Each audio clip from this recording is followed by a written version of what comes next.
Hello, everyone. This is Luke Hosinski, and you have reached Senior Talk US. To watch us live, I'm presuming you're watching us, but if you need to see how to get here, you go to YouTube @ Senior Talk US, all one word, and search on that. And then you can also search on the live shows. We should appear as a live show on your YouTube list of live shows. I think I might have said this. See, my memory goes so quickly. So quickly. My name is Luke Hosinski, and it's a delight to be here with you.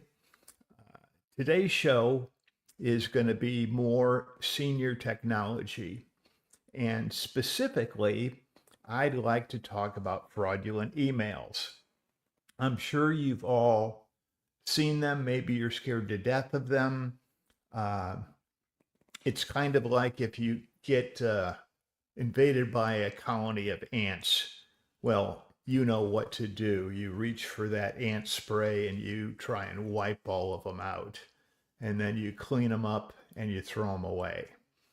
But hopefully you can find the source. So emails, spam or fraudulent emails are a lot like finding the source of ants invading your space.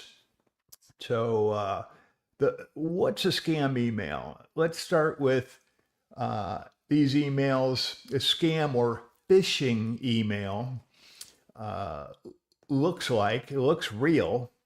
It may tell you your account's been suspended, or you want a prize, or that someone has changed your credit card.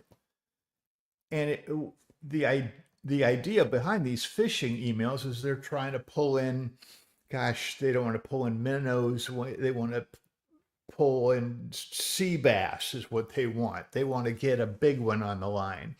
And that is to get you to enter your credit card information or your date of birth or your social security, all of these things. And they'll format the email to look real. They can post the same logos, the same spacing, the same font that a regular email from one of these entities uses.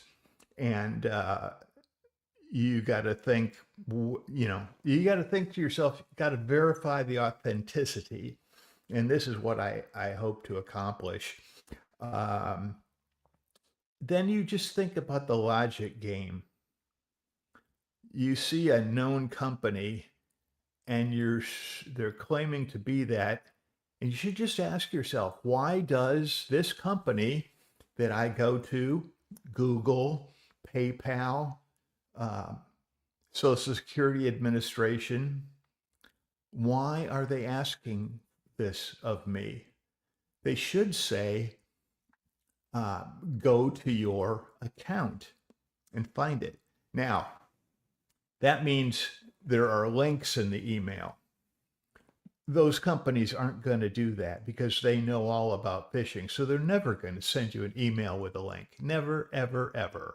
Uh, Especially one that's going to spawn a new window on your browser or install some software. So in the rare occurrence, they're just not, they're going to have you go and do something on their website where you feel comfortable that that's where you are.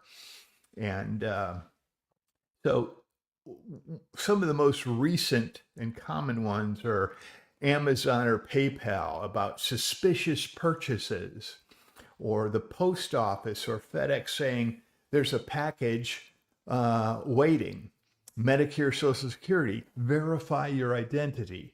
Boy, that's a big one. Never, ever verify your identity via an email. You have to go to the Social Security Administration, uh, login.gov. To get there, you got to go through a few hoops until you get to your real Social Security account. And then you can see if there's any real warnings on your account or things like that. So here is is what I'd like to start with. And I'm going to go to add stage to this one. And I'm going to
identifying those emails. There I am. Okay. So I'm going to go a little further. Uh, the other one is in the text of the message. If it sounds unbelievable, it is. Uh, don't open an unexpected attachment. So, an attachment is where on the email, there's a little place down here. It might be an icon for PDF, for an Adobe uh, form, it might be a JPEG, it might be an executable, God forbid. If you've identified it as spam, you don't want to hold that pile of ants and have them, dancing around your hands and your arms. You make sure you get rid of it. You put on gloves, etc.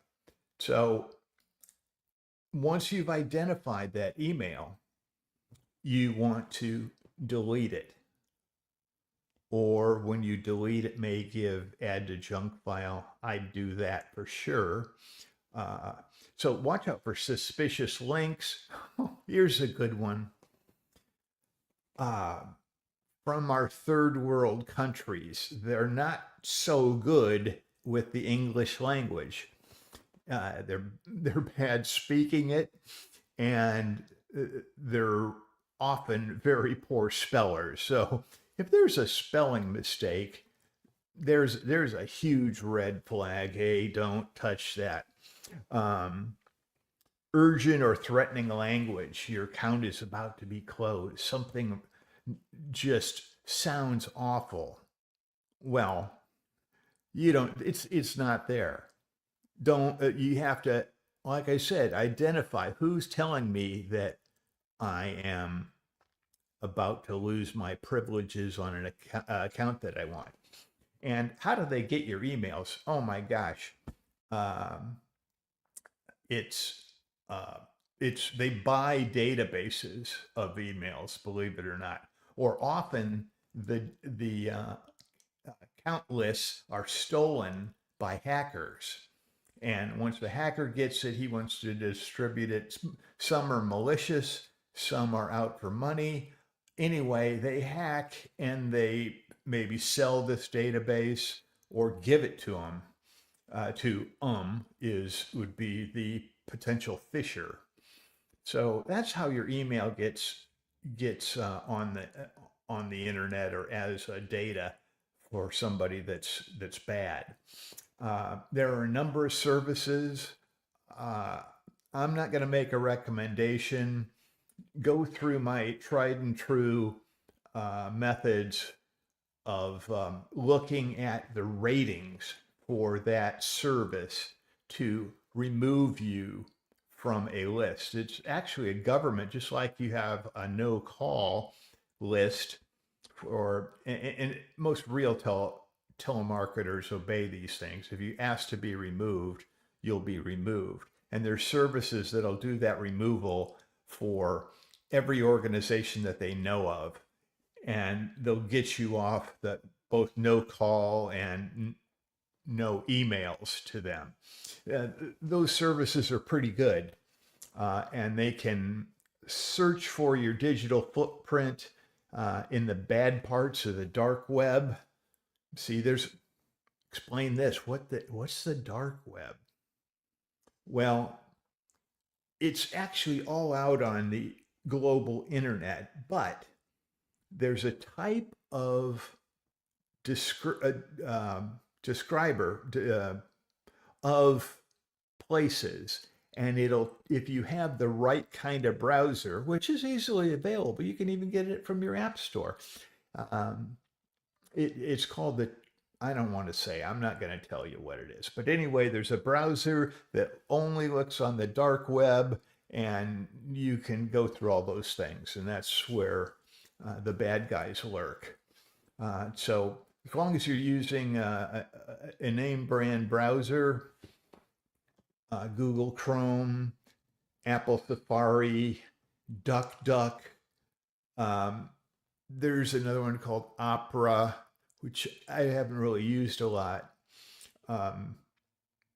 So those are well-known places that would allow you to browse the internet. Back to emails a little bit. So do not click, do not reply to it. If you have a chance to identify it as junk mail, then certainly do that. But never respond to it, because that's really what they want. And a legitimate site is going to have the address do not reply at google.com or microsoft.com. That means we don't read your emails. Even if you sent one to here, it's going to be totally ignored or erased. So look for that name, and let's go back, add this to the stage. That name up here, let me make it bigger, doxy.me, google.me. You'll notice doxy.me does not want you to reply to the address because it has no dash reply. And that's a common email address for lots of companies. If it's tech support at google.com, then you can reply to tech support about a ticket or what have you. So no reply means there's no one that's going to read this email if you reply to it. Simple as that.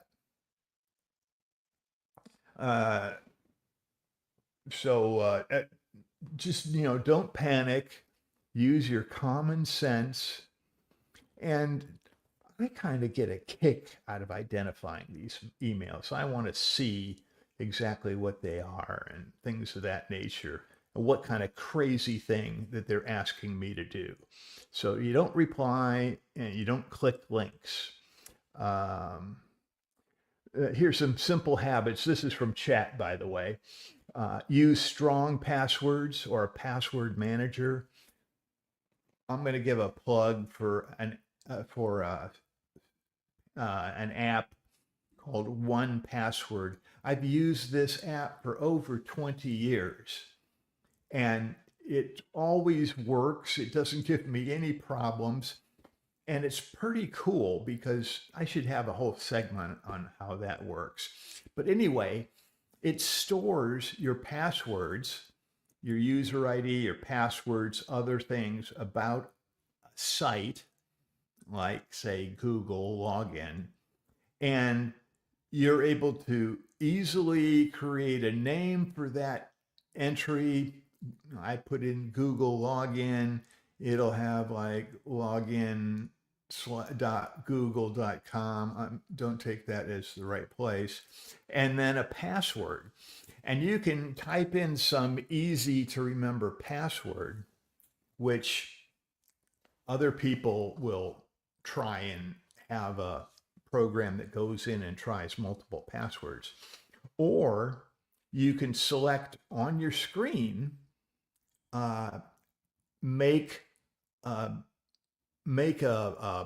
custom password, and it gives you the examples of those passwords. They're very long. You can make them between 8 and 30 characters long with a string that's alpha. You click for numeric, add those. Yeah, I want special symbols in there if the site accepts special symbols. And you'll have this gobbledygook of a password, which 1Password will enter every time you go to that site. And you click on the password field and you'll say, might show a key, might show already have the password there waiting for you, depending upon how they've done this. And they save that password. You don't have to type in 30 crazy characters. It fills it in for you. And if you get that app, and I believe it used to be you buy it once, and then if you want to upgrade to the next level, you'd purchase the upgrade. I think I'm at 1Password 8 or 9. And anyway, I had a call. But stop that. Okay. Anyway, 1Password, it's a great app. You don't have to remember passwords. You only have to remember the 1Password for 1Password app. And there's nobody that's going to get into your computer and try and hack your 1Password. So you can make it Aunt Jenny's lilies because she likes lilies or something like that. And then when you launch the app, you'd enter Oh yeah, it's Luke's account, and the password is uh, Aunt Jenny Lily, and then click, and there you go. And it will actually kind of keep you logged in for days and days if you want. Uh, uh, uh, it works. It works. I'm not going to get into that. Um, Sometimes you want to turn in what's called two-factor authentication, and that's the thing where uh, once you do your user ID and password, it pops up a new screen says, I'm going to call you at your cell phone number. And you wait to get to your cell phone, you pick your cell phone up, or you go to that window if you're working on your cell phone, and you get the 6-digit code that they send. And then you go back to the login link and you enter that 6-digit code. So that's really, really pretty hardened security, because even if they know your name and your password, they're not going to have your phone. It's not, oh, you're not going to have your phone. So only you have your phone. So if they send the link to you, boom, it's really good. Um, so go through those, use your spam filters, uh, keep your computer and your phones and iPads, always go to the next release. In the old days, probably 10 years ago, 15 years ago, you'd have to wonder whether the new release did better than the one you're running on. These days, especially all these, major companies, when they issue a new release, Apple, Microsoft, those are the operating systems. You want to keep the operating systems, the iOS on your phone.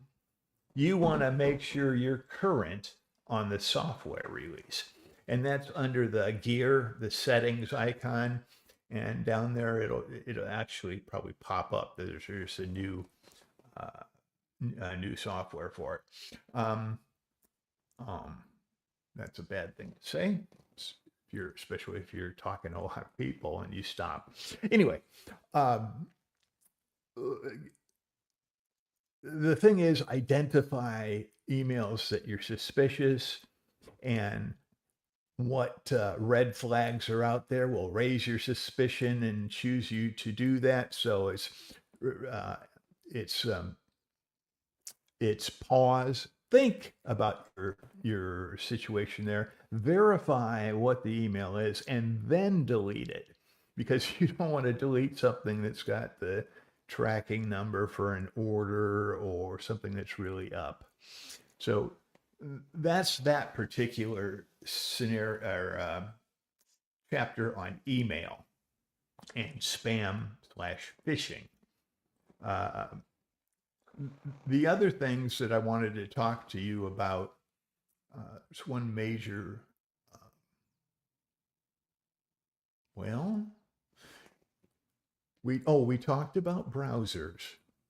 So you want to keep up to date on your browsers.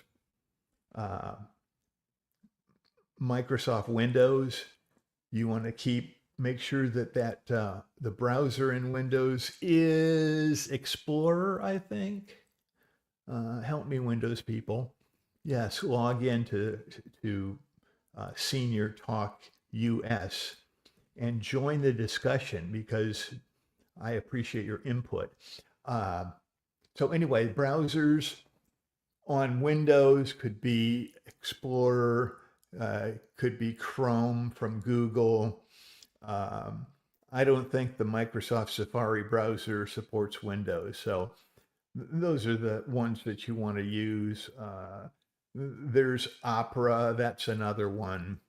And there are advantages to all of these different browsers, but just stay mainstream in your computing and your travels on the internet. If you're Apple, you've got Internet Explorer, and it can also run Chrome. I use Google Chrome. So I want to tell you about your digital footprint. Everywhere you go on the internet, little pieces of you are left and or stored in your browser's memory. It's called cache. You know, like an arms cache, it's a whole bunch of stuff. Food cache, a whole bunch of food. Well, your browser gobbles up all the information about where you've been on the internet. Um, they all do that. So what you want to do is you want to sweep up and clean thoroughly your browsing data. Chrome should probably do a demonstration, but Chrome and all the major browsers, Internet Explorer, takes a couple of clicks. You go to their settings, and then it says clear cache or clear browsing data, and you do it there. Why I love the browser DuckDuck, like quack, quack, duck, duck, is, and you can get it at any of the app stores, it's rock solid. But one of the really nice things is up at the top, yeah, it'll have a little flame icon. And all you have to do is click that flame, and then it makes sure, it'll say, are you sure? Click it, and boom, you've swept up and thrown away all of your digital footprints.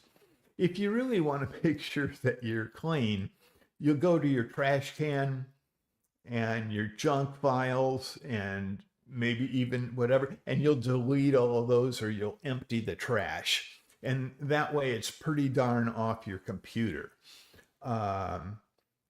If you want to make it so that there's really no way to recover that data, because there are groups out there that if they have your computer, they can scour your disk drive and even recreate and recover that data. There are some products that'll really wipe your data out. So that's a bit about browsers. You need one of those to surf the internet and handle your email. So I'm going to really end our show on that. I hope this was somewhat useful to you. It's more for the beginners. I'm trying to convey technical knowledge in terms that you can understand, and just talk generally about technology. Wishing you just a wonderful Wednesday, wonderful Wednesday, and live long and prosper. So always a good term.